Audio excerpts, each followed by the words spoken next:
여기 근방이라도 한국을 점령해버리겠다며 위협을 하고 있는 중국의 대형 폭력 조직이 있습니다. 그리고 이들은 쪽수만 믿고 그대로 마구잡이로 돌격하기 시작하는데요. 그러나 이들은 돌격 5분 만에 충격적인 경험을 하고 그대로 선체로 굳어버렸다고 합니다. 그렇다면 이들이 대체 어떤 경험을 했던 것일까요? 안녕하세요. 저는 중국 출신의 첸이라고 합니다. 저는 한때 중국 범죄 지하세계에서 가장 두려운 조직인 헤이쉐우이, 즉 흑사회에 신뢰받는 조직원이었습니다. 전 세계 대중들에게 저희는 어둠 속에서 속삭이는 존재였습니다. 적어도 지하세계에서만큼은 우리가 왕이었죠. 우리 조직은 광저우의 몇몇 골목길이나 마카오의 뒷골목 도박장만 통제한 것이 아닙니다. 절대 아니죠. 우리는 전 세계 범죄를 저질렀거든요. 동남아시아에서 동유럽, 밴쿠버에서 요하네스버그까지 저희는 모든 것을 손에 쥐었습니다. 태국에서는 불법 카지노를 운영하고 전 구역으로 확장해 나갔습니다. 말레이시아에서는 암시장 무기를 조달하는 쉘 코퍼레이션을 운영했죠. 미국에서는 차이나타운을 기반으로 점점 지하 이권 사업을 점령해 나갔습니다. 이탈리아에서는 항구 경로를 확보하기 위해 현지 마피아 가문을 매수했어요. 한때 야쿠자들이 분쟁 없이 통치했던 일본에서도 저희는 그들의 지하세계 네트워크의 일부를 조용히 침투하여 지휘했습니다. 어떻게 이게 가능할 수가 있었냐고요? 간단합니다. 중국 교민들 덕분이죠. 현재 전 세계에서 중국인들은 어딜 가나 찾아볼 수 있습니다. 심지어 아프리카의 오지 마을에서도 중국인 교민들을 찾아볼 수 있죠. 중국인들은 어디를 가든 조국에 대한 흔들림 없는 충성심, 그리고 종종 저희 흑사회에 대한 충성심을 가져왔습니다. 전 세계의 중국 커뮤니티는 흑사회의 요구를 수용하고 정보를 제공했고 그 대가로 저희는 그들에게 보호, 고용, 지역사회에 대한 지배력을 부여했습니다. 그렇게 흑사회는 세계를 먹어치운 것입니다. 하지만 그 공식이 무너진 곳이 하나 있었습니다. 바로 한국이었죠. 사실 흑사회에는 한국만큼은 절대로 건들지 말라는 조직 규칙이 있습니다.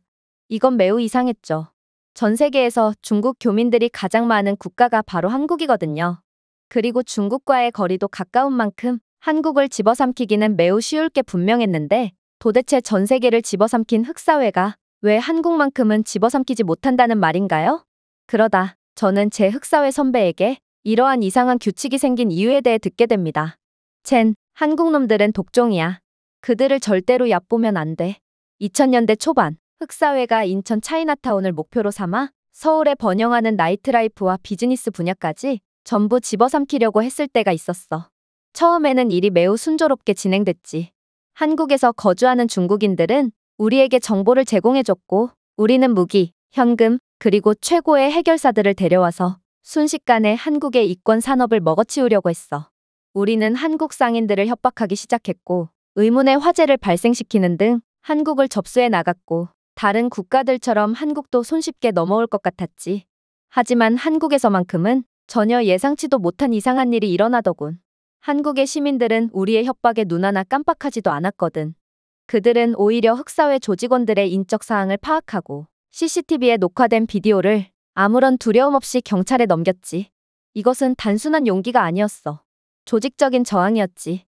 그리고 우리는 이러한 상황은 처음 겪어봤기에 오히려 한국인들의 기세에 주눅이 들 수밖에 없었어. 그러나 경찰이라고 우리를 어쩌지는 못할 거라고 생각했어.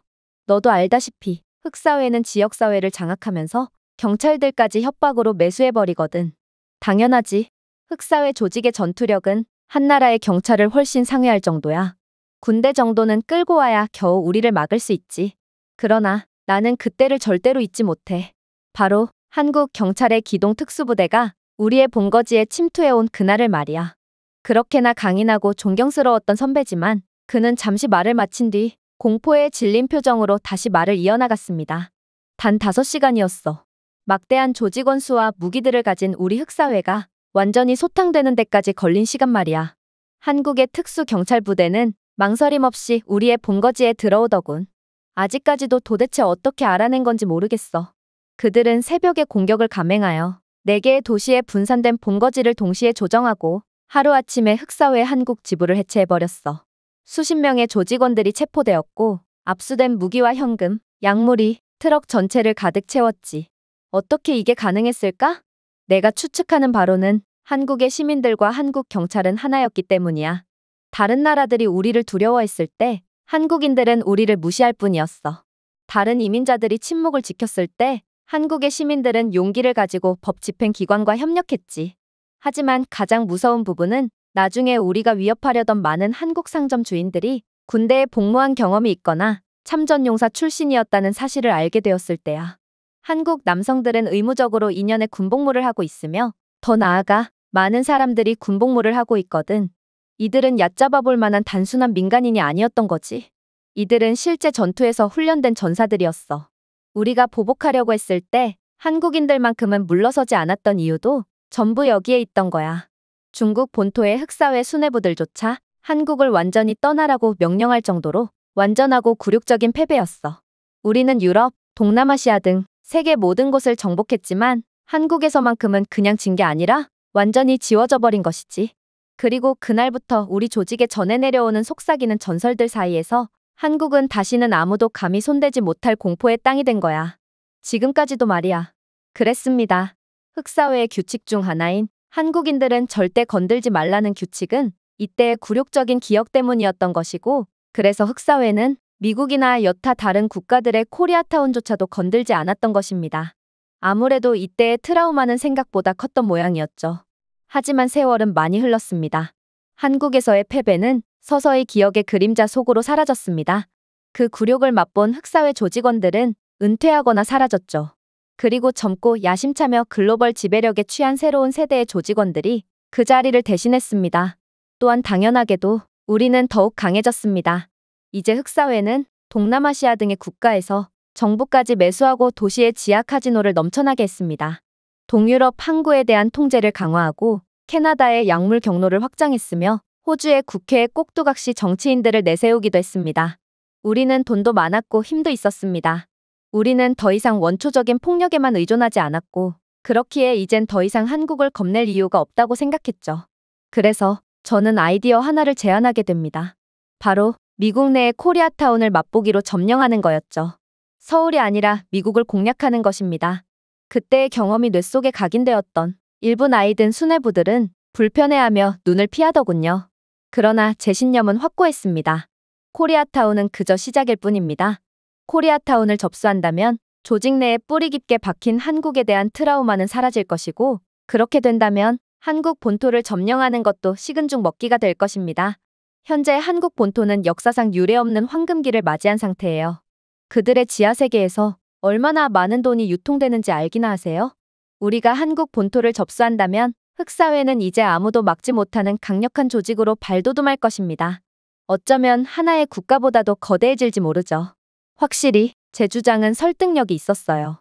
한국 문화가 전 세계적인 주목을 끌매 따라 코리아타운도 덩달아 번성하기 시작했고, 수천 개의 한식당, 노래방, 스파, 고급 부티크 등 번잡한 분위기로 많은 돈을 끌어모으고 있거든요. 돈이 있는 곳에는 기회가 있습니다. 특히나 한국 본토에 대한 탐스러운 먹잇감도 우리를 미치게 만들었죠. 한국 노래방 뒤에 지하 도박장을 설치한다면, 그리고 허위 신분증을 가진 조선족 노동자들을 나이트클럽에 몰래 들여보낸다면, 한국 사업주들을 중국 계열사로 천천히 교체한다면 저희가 얼마나 많은 이익을 취할 수 있을지 예상해보세요. 그렇게 작전은 시작되었습니다. 언제나 그랬듯이 저희의 확장 계획은 중국 이민자들로부터 시작되었죠. 우리는 코리아타운을 둘러싼 중국 커뮤니티에 접근했습니다. 많은 중국 교민들이 한국인들과 오랜 경쟁 관계를 맺고 있었고, 요즘에는 한국인들에게 모든 이익을 뺏기는 상황이라 중국 교민들의 한국인들에 대한 반감은 상상 그 이상이더군요. 오히려 좋았습니다. 그들은 저희 조직에게 헌신하기 시작했어요. 그들은 위치 정보 파악을 도왔고, 누가 취약한지, 그들의 약점이 무엇인지를 구태여 묻지 않아도 전부 털어놓았죠. 그 대가로 우리는 호의를 약속했습니다. 한국인들을 몰아낸다면 저렴한 임대료와 일자리를 제공하기로 했거든요. 방콕처럼, 밀라노처럼, 파리처럼 곧 우리는 평소와 같은 압박 캠페인을 시작했습니다. 험상궂게 생긴 조직원들을 이용해 입구를 서성이며 손님들에게 겁을 주었고, 소방 담당자나 식품안전 담당자로 위장한 요원들이 무작위 검사를 수행하며 그들에게 피해를 주었습니다. 낙서, 의문의 화재 등 저희의 전형적인 방법에 한국인 교민들은 큰 피해를 입었죠. 하지만 그런다고 그들이 할 수 있는 건 없었습니다. 이곳은 한국이 아니라 미국이었거든요. 그리고 미국에서는 카메라에 잡히지 않으면 아무런 일도 일어나지 않습니다. 미국 경찰들은 할 일이 많고 특히나 외국인에 대한 일은 항상 뒷전으로 생각하죠. 이런 취약성을 노려 우리는 합법성과 불법성이 연기로 흐려지는 회색지대를 이용했습니다. 그리고 사전 작업을 마친 우리는 다음 단계를 목표로 삼았습니다. 코리아타운에 대한 중국의 완전한 통제였죠. 요즘 한국의 BBQ 식당, 한국식 노래방 등 한국의 모든 것이 유행이라던데 우리는 한국인들의 것을 전부 빼앗고 계속 한국 기업이라고 주장하며 실제로는 중국 자본으로 운영할 것입니다. 그래도 세상은 전혀 모르겠죠. 심지어 저희는 코리아타운의 상징과도 같은 한국문화센터나 여러 한국의 뿌리와 다름없는 공간들을 매춘 업소로 바꾸며 한국의 뿌리를 완전히 짓밟아 놓을 것입니다.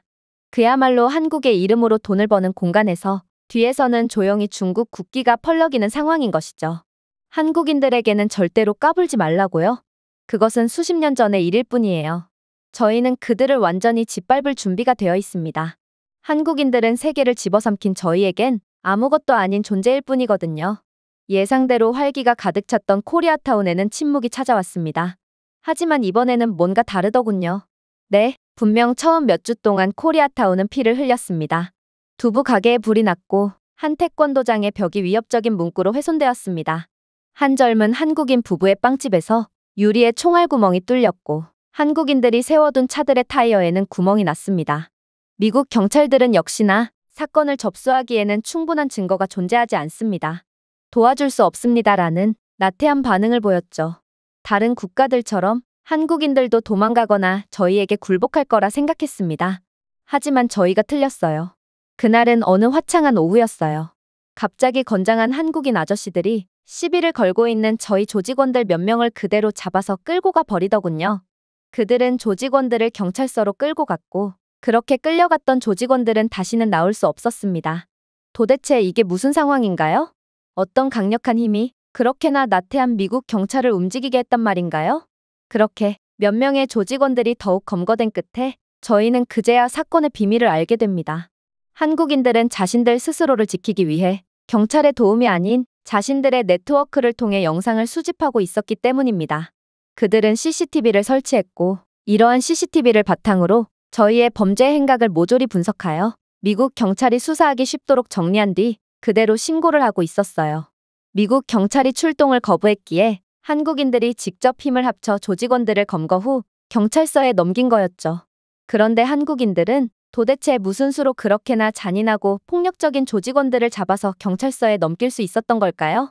이러한 호기심도 잠시, 이에 대한 수수께끼도 곧 풀리게 됩니다. 어느 날 밤 조직원들 몇 명이 동시다발적으로 부상을 당해 전투불능 상태가 되었거든요. 이건 예상치도 못한 상황이었기에 저희 모두는 그저 벙찔 수밖에 없었습니다. 알고 보니 이것도 한국인들의 짓이더군요. 한인사회는 동네 경비대라고 불리는 자원순찰 부대를 결성했습니다. 그들은 무기가 아닌 휴대폰, 바디캠, 무전기, 정밀 조정 장비로 지붕, 골목 모퉁이, 주차장을 가로질러 배치되었습니다. 그러고는 실시간으로 흑사회 활동 지도를 공유했죠. 한국인들은 번호판, 조직원 얼굴 사진, 행동 패턴 및 습관 등을 목록화했습니다. 그리고 중국 조직원들이 한국인 노래방 주인에게 임대료를 요구하며 압력을 가하자 그대로 들이닥쳐 조직원들을 때려 눕혀버린 거였죠. 그들이 어떻게 주먹 하나로 피도 눈물도 없는 조직원들을 때려 눕혔을까요? 한국인들에게는 감추고 있는 진짜 모습이 있었기 때문이었습니다. 공원 앞을 청소하고 있는 늙은 한국인 할아버지는 베트남전 참전 용사였습니다. 그리고 배불뚝이 식료품점 주인 아저씨는 해병대 출신의 군필자였죠. 안경을 쓴 채로 사람 좋은 미소를 짓고 있는 빨래방 주인은 해군 특수부대 출신이었습니다. 그 외에도 모든 한국 남자들은 군대에 다녀온 위협적인 이력을 가진 사람들이었죠. 그래서였습니다.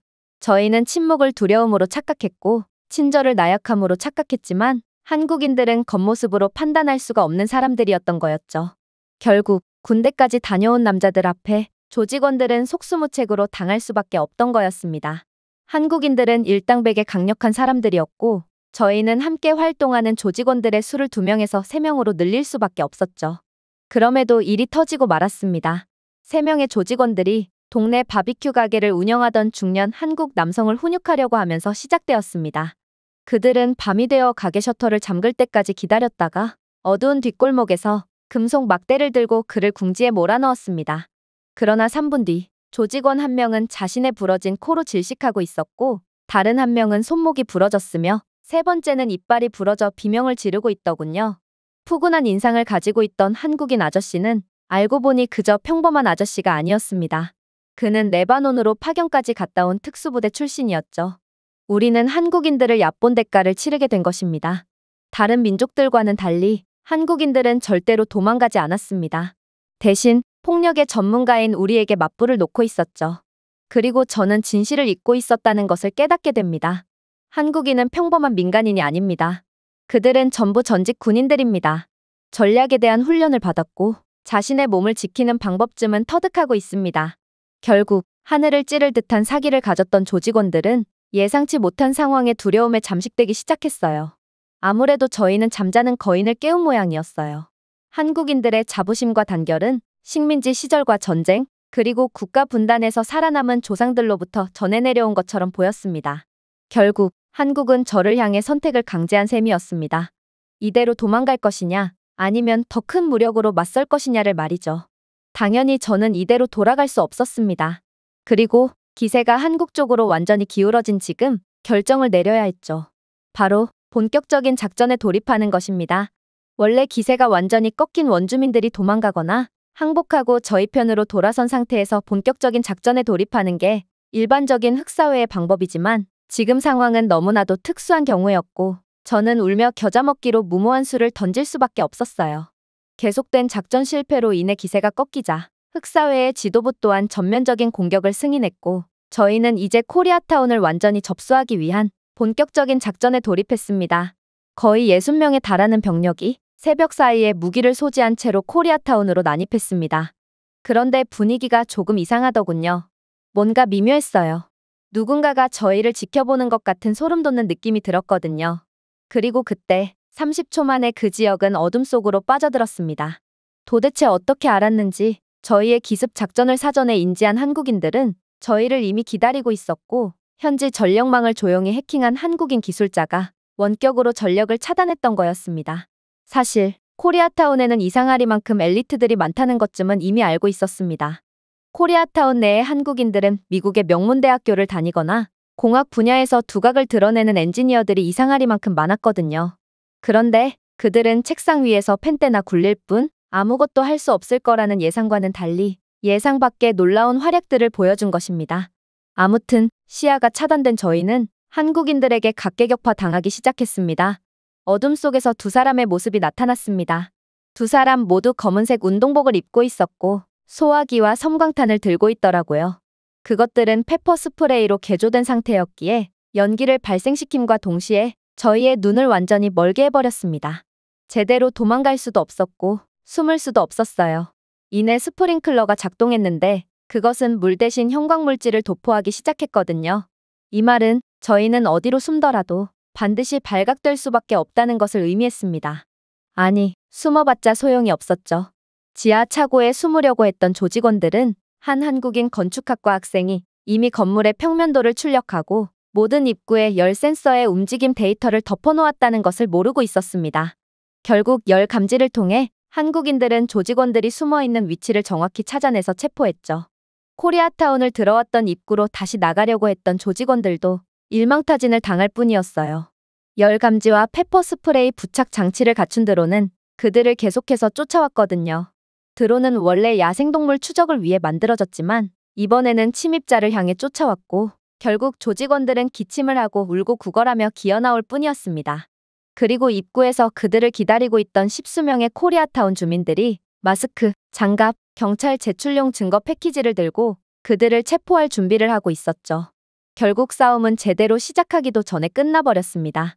분산된 저희 조직원들 대부분은 매복하고 있던 한국 교민들에 의해 하나둘씩 붙잡히고 말았거든요. 도대체 한국인들은 어떻게 저희의 계획을 눈치챘던 것일까요? 나중에 알고 보니 한국인들은 저희의 모든 비밀 대화와 모든 채팅 로그를 지켜보고 있었습니다. 중국 정보원의 휴대폰에 설치된 해킹된 단체 메시지 앱 덕분에 한국인들은 모든 적의 계획에 실시간으로 접근할 수 있었죠. 현재 미국 명문대학교에 재학 중인 한국의 젊은 소프트웨어 공학도는 앱의 암호화를 역설계했고 그는 매일 해킹한 정보를 코리아타운 내의 지휘실에 전달했다고 했어요. 그리고 군장교 출신의 한국인들은 이를 토대로 완벽한 계획을 설계했던 거였죠. 한국인들은 흑사회의 정확한 공격 계획을 진입 지점과 시간까지 알고 있었고, 저희는 그렇게 전멸할 수밖에 없던 것입니다. 하지만 여전히 이상했어요. 분명 저희를 도와줄 후발대가 출동했어야 했고, 그들이 출동해서 저희를 도왔다면 이번 작전은 이렇게 무참하게 박살나지는 않았을 텐데, 도대체 그들은 왜 지원을 오지 않았다는 말인가요? 저는 너무나도 화가 나서 후발대를 맡았던 창의 뺨을 후려치며 도대체 왜 우리를 버리고 도망갔냐며 몰아붙였습니다. 그러자 창은 충격적인 이야기를 해오더라고요. 그게 무슨 소리예요? 분명 무전으로 계획이 변경되었으니 지원을 오지 않아도 된다고 했잖아요. 저와 함께 있던 조직원들 모두가 그 무전을 들었다고요. 그랬습니다. 한국인들은 훔친 무전기를 조작하여 라즈베리 파이를 사용하여 저희의 암호화된 통신을 해킹했던 거였어요. 그리고 모든 작전을 알고 있던 한국인들은 해킹 무전을 통해 교란 정보를 흘려 저희의 후발대가 지원 오는 것을 막았던 것이죠. 심지어 저희의 통신망을 해킹했던 건 한국인 고등학생이라는 사실이 밝혀졌기에 저희는 그야말로 완전히 경악할 수밖에 없었어요. 한국인들은 고등학생이나 여자들조차 절대로 만만하게 봐서는 안 되는 도저히 종잡을 수가 없는 사람들이었거든요. 그렇게 이번 작전의 실패로 인해 코리아타운에 난입한 60명의 조직원 중 대다수가 경찰로 넘겨졌고 도망친 몇 명도 부상을 당해 더 이상의 작전을 수행할 능력이 없어졌어요. 하지만 최악은 숫자가 아니었습니다. 바로 심리적 패배였죠. 생존자들은 이렇게 말했습니다. 모든 일거수일투족을 예상한 유령들과의 싸움이었어요. 그들은 보이지도 않았죠. 어떻게 민간인들이 엘리트 특공대처럼 싸울 수가 있어요? 저는 더 이상 작전에 투입되기 싫어요. 한국인들이 무서워서 견딜 수가 없다고요. 한국인들은 저희의 트라우마를 다시금 떠올리게 했습니다. 저희는 폭력과 함께 왔고 폭력의 전문가답게 한국인들을 손쉽게 정복할 것이라고 생각했습니다. 하지만 사실 저희는 전쟁을 위해 훈련한 남자들이 설계한 체스판에 들어왔던 거고 한국인들은 게임을 멈추지 않고 저희를 갖고 놀고 있던 것입니다. 저는 한국을 얕잡아봤다가 모든 것을 잃을 위기에 처했습니다. 이번 작전은 제가 밀어붙였기에 시작되었고 만약 실패로 끝난다면 저는 책임을 져야 할 것입니다. 제게는 더 이상 잃을 것이 없었어요. 결국 저는 마지막 승부수를 던집니다. 바로 총을 사용하는 거였죠. 그동안은 총을 사용하며 살상을 일으키진 않았어요. 일이 커진다면 미국 경찰들이 출동할 수 있거든요. 하지만 지금은 이판사판인 상황이었고 이젠 총기로 무장한 조직원들은 코리아타운 내의 모든 한국인들을 쓸어버릴 것입니다. 더 이상의 영리한 전략은 필요 없어. 더 이상 싸움 실력도 필요 없지. 총 한 방이면 모든 것이 끝장이니까 말이야. 저는 총으로 마침내 코리아타운의 정신을 짓밟을 수 있다고 믿었습니다. 하지만 제가 이해하지 못한 것은 이것이었습니다. 이미 전문적인 사격 훈련을 받은 사람들을 위협할 수는 없다는 것을 말이죠. 그날 새벽, 작전은 시작되었습니다. 저희는 3가지 방향에서 코리아타운에 접근했습니다. 마치 거리를 소유한 것처럼 움직였죠. 하지만 거리는 이미 저희들을 지켜보고 있었습니다. 저희가 첫 번째 목표인 한국의 만남의 장소로 여겨지는 사무실 건물에 도착했을 때 저희는 그대로 무기를 들고 현관문을 박차고 들어갔습니다. 하지만 방은 비어 있었습니다. 그러고 나서 모든 것이 엉망이 되었습니다. 해당 건물을 기점으로 저희는 그대로 포위되었거든요.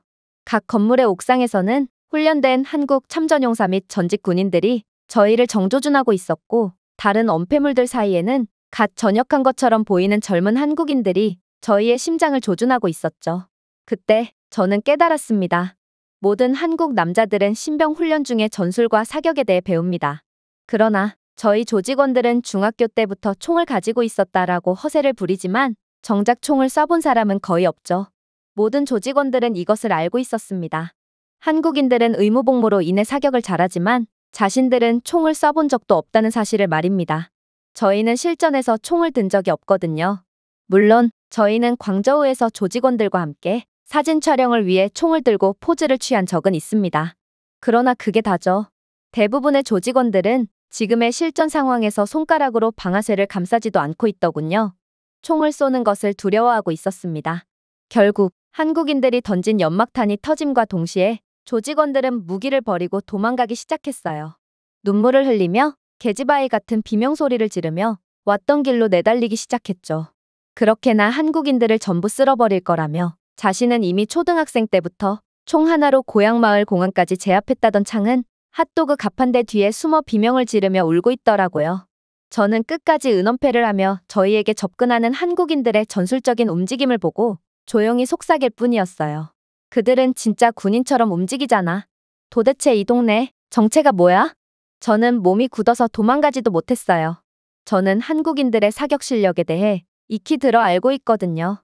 일전에 LA에서 흑인 폭동이 일어났을 때 한국인들은 경찰들조차 외면했을 때도 스스로의 힘으로 마을을 지켰다고 했어요.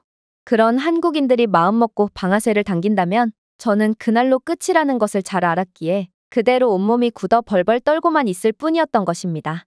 결국 저는 누가 시키지 않았음에도 우통을 벗고 무릎을 꿇었고 두 손을 번쩍 들며 항복의 의사를 밝혔습니다. 그리고 곧 한국인들이 들이닥쳐 저를 그대로 포박하더군요. 그렇게 저는 한국인들에게 끌려갔습니다. 벽에 기대어 앉아 주위를 둘러보았습니다. 소위 말하는 세상에서 가장 위험하다는 조직원들, 마카오, 방콕, 베를린을 주름잡았다고 자랑하던 조직원들은 몰래 화재 경보를 울린 후에 중학생처럼 달리고 있었습니다. 한국인들에게 포위당하자마자 계집아이처럼 넋놓고 울며 온몸이 굳어버린 사내들이 널려 있었습니다. 저도 마찬가지였죠. 저는 총 한 발 쏴보지도 않고 항복했습니다. 이것이 한국이 싸우는 방식이었습니다.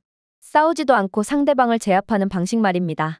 저희는 저희가 늑대라고 생각하고 여기 왔습니다.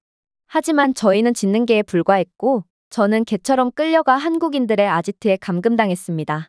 그리고 그들의 본거지에서 저는 놀라운 것을 인지하게 되었죠. 한국인들은 제가 아무런 위협도 되지 않고 무섭지도 않다는 듯 제 손을 풀어주고 신사적으로 대해줬습니다. 그리고 번역된 앱을 제게 건네더군요. 시간을 낭비하지 맙시다.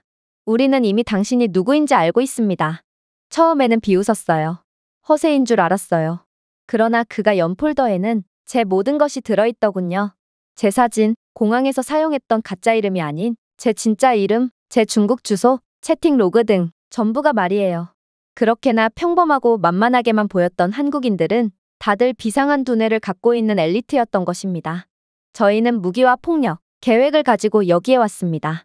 하지만 저희가 작전을 시작하기도 전에 한국인들은 이미 퍼즐을 풀어낸 상태였습니다. 결국 저는 저희가 민간인을 상대로 싸움을 건 것이 아니라는 것을 깨달았습니다. 저희는 감히 전략을 본능으로 여기는 미친 사람들과 싸우고 있었습니다. 한국인들은 반응하지 않았어요. 그들은 예상했죠. 심지어 한국인들은 저희를 쫓지도 않았습니다. 그저 저희를 함정으로 굴욕으로 안내했을 뿐입니다. 갑자기 몇 년 전 광저우에서 제가 서울로 세력을 확장하자고 제안했을 때 선배가 한 말이 떠올랐습니다. 한국은 잊어버려. 그들을 건드렸다간 반드시 후회하게 될 거야. 그 당시에는 선배가 지나치게 신중하다고 생각했습니다. 혹은 그가 겁쟁이일 수도 있겠다고 생각했죠. 하지만 저는 뒤늦게 이해해버렸습니다. 저는 모든 선배들이 절대 하지 말라고 가르쳤던 단 한 번의 실수를 저질렀습니다. 저는 한국인을 과소평가했습니다. 그리고 저는 감히 한국인들을 찾아왔습니다. 제가 반대 방향으로 달렸어야 했을 때조차도 말이죠. 저를 포박한 한국인들은 제게 3일만 갇혀 있으라고 말하더군요. 그런 다음 저를 풀어주겠다고 했어요. 자신들은 미국 경찰과 소통 중이고 3일 뒤에 미국 군대가 개입된 소탕 작전이 시작되니 흑사회 조직이 완전히 뿌리째 뽑힌 다음에 저를 보내주겠다고 하더군요. 솔직히 어이가 없었어요. 한국인들은 매우 뛰어났고 그들이 저희를 이겼다는 것은 인정하겠습니다. 그런데 도대체 이방인인 그들이 미국 경찰과 군인들을 어떻게 이용할 수 있단 말인가요? 결국 저는 어이가 없어서 속삭였습니다. 여기는 미국입니다. 미국 경찰은 돈, 피, 언론 보도가 없으면 신경 쓰지 않아요. 심지어 당신들은 이곳에서 외국인이잖아요. 하지만 저는 아직도 한국인들을 과소평가하고 있었습니다. 한국인들은 봉인된 소포를 주 보안관 사무실과 연방 태스크포스 관계자들에게 넘긴 상황이었습니다. 그들은 드론을 이용해서 저희 창고의 약물에 대한 여러상 이미지를 촬영했고 내부 통신망 해킹을 통해 저희 지하실의 청사진과 저희의 가짜 신분증, 차량 목록 등 모든 것을 알고 있었어요. 그리고 이미 군대를 다녀와 본 한국인들은 군사 분석가들이 수개월에 걸쳐 분석 작업을 하는 것처럼 포착한 저희의 정보를 통해 완전한 전술적 문서로 만들어 놓았더군요.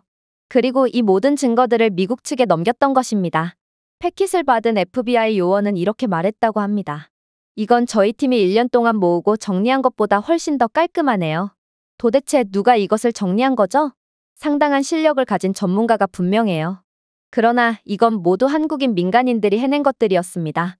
아무튼 그렇게 모든 증거들을 넘긴 한국인들은 거절할 수 없는 제안을 해왔다고 했어요. 미국 측이 모든 공로를 가져가세요. 저희는 아무것도 원하지 않아요. 증거들. 당신들이 포착했다고 하세요. 저희가 원하는 것은 그냥 코리아타운 거리에서 불법 조직들이 제거되는 것뿐입니다. 미국의 군대 및 경찰 입장에서는 눈이 돌아갈 만한 제안이었습니다. 모든 정보가 확보된 상황이었기에 그저 화력으로 기습하면 3분 만에 끝나는 상황이었거든요. 그야말로 확실한 승리이자 위험 없는 영광이었죠. 이제 단순한 습격이 아닌 합동 태스크포스 작전이 시작된 것입니다. 한국인들이 말한 대로 흑사회의 주요 거점인 외곽에 버려진 공장이 포위되었습니다. 그리고 새벽에 미국팀이 예고 없이 진입하자마자 흑사회 조직원들 모두는 그대로 검거되고 말았죠. 수십 명의 흑사회 구성원들이 잠든 상태에서 완전히 방심한 채로 잡혔습니다. 분산되어 있던 모든 조직원들도 한국인들의 완벽한 정보 때문에 그대로 잡히고 말았습니다. 그리고 압수된 불법 무기와 약물들은 저희가 도저히 빠져나갈 수가 없게 만들었죠. 저는 한국인들이 만든 감옥에 갇혀 뉴스를 보고 있었습니다. 제 동료들이 유기견처럼 끌려 나오는 것을 보고 있습니다. 미국인들이 싸우지도 않은 전쟁의 공로를 인정받는 것을 보면서 씁쓸하게 웃었습니다. 저희는 완벽하게 패배했습니다. 저희는 한국인들의 명예를 조롱했지만 이제 저희는 그들에 대한 기억을 두려워하게 되었습니다. 한국인들이 저에게 가르쳐 준 것은 잔인하게도 너무나도 간단했기 때문입니다. 한국인들이 우리를 건드리지 마세요라고 말할 때 그들은 경고한 것이 아니었습니다. 오히려 그들은 저를 구하고 있던 거였죠. 그때가 도망쳐야 할 마지막 기회였던 것입니다. 그렇게 저는 흑사회를 탈퇴하고 고향 마을로 도망쳤습니다. 흑사회의 가장 강력한 강령은 반드시 보복을 할 것입니다. 그리고 저는 실제로 한 대를 맞으면 10대로 되돌려주는 반드시 보복을 하는 인생을 살아왔죠. 그러나 저는 지금 한국에 대한 보복을 할 엄두도 못 내고 있습니다. 그리고 그 이후로 한국 이야기만 나오면 가슴이 답답해져서 도저히 한국에 관한 뉴스조차 볼 수가 없었죠. 그들의 언어를 들을 때마다 그들이 군대처럼 조율했던 방식이 기억납니다. 그들이 흔적도 남기지 않고 저희 시스템을 해킹한 방식. 그들이 그림자처럼 움직이고 번개처럼 치는 방식이 떠오릅니다. 때때로 저희 마을의 껄렁껄렁한 깡패 녀석들이 술집에서 큰 소리로 소리를 치는 것을 듣곤 합니다. 우리는 코리아타운을 불태울 거야. 우리는 서울이 우리를 존중하게 만들 거야. 저는 그저 웃을 뿐입니다. 그리고 조용히 다가가 말을 건네죠. 자신 있으면 한번 시도해봐. 내가 3일은 버틸 수 있나 보자. 실제로 겪어보기 전까지는 아무도 한국을 이해하지 못할 것입니다. 한국인들은 위협할 필요가 없는 사람들입니다. 싸우기 전에 이미 이겼기 때문이죠. 그 불량배가 한국인들을 위협하고도 운이 좋다면 살아남을 수는 있겠죠. 그러나 그는 저처럼 다시는 무기를 들지 못하게 될 것입니다. 제 경력이 그대로 끝나버린 것은 총알 때문이 아니었습니다. 배신 때문도 아니었죠. 그저 단 한 가지 실수 때문이었습니다. 바로 한국을 건드렸다는 것이죠. 그리고 한국은 침묵과 정확성, 그리고 주저함 없이 반격에 나섰습니다. 누군가 저에게 한국에 대해 물어본다면 한 가지만 말씀드리겠습니다. 더 늦기 전에 뒤도 돌아보지 말고 도망가세요. 그들이 자신을 건드리지 말라고 말할 때 그들의 말에 조금 더 귀를 기울이세요. 제가 준비해온 내용은 여기까지입니다. 끝까지 시청해주셔서 진심으로 감사드리며 여러분들의 구독과 좋아요, 알림 설정은 영상 제작에 큰 힘이 됩니다. 이상 세모튜브였습니다.